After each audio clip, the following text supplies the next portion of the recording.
नाशिक येथील नामांकित बहुराष्ट्रीय कंपनीमध्ये महिलांचा विनयभंग, लैंगिक व मानसिक अत्याचार तसेच धार्मिक भावना दुखवल्याप्रकरणी 9 गुन्हे दाखल। नाशिक शहरातील एका नामांकित बहुराष्ट्रीय कंपनीत कार्यरत असलेल्या महिलांवर कंपनीतील काही पुरुष कर्मचाऱ्यांकडून विनयभंग, मानसिक छळ, लैंगिक अत्याचार तसेच धार्मिक भावना दुखवल्याचे गंभीर प्रकार उघडकीस आला आहे। सदर प्रकरणी आतापर्यंत एकूण 9 गुन्हे दाखल करण्यात आले असून 6 आरोपींना अटक करण्यात आली आहे।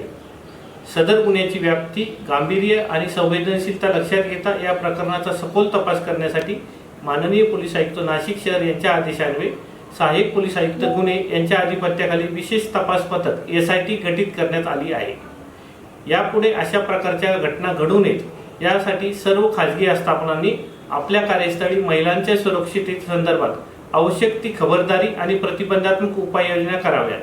कोणत्याही महिलेला विनयभंग किंवा अत्याचारासंबंधी तक्रार असल्यास त्यांनी CP WhatsApp क्रमांक 9923323311 यावर संदेश पाठवू शकतात किंवा नियंत्रण कक्ष क्रमांक 112 वर संपर्क साधू शकतात।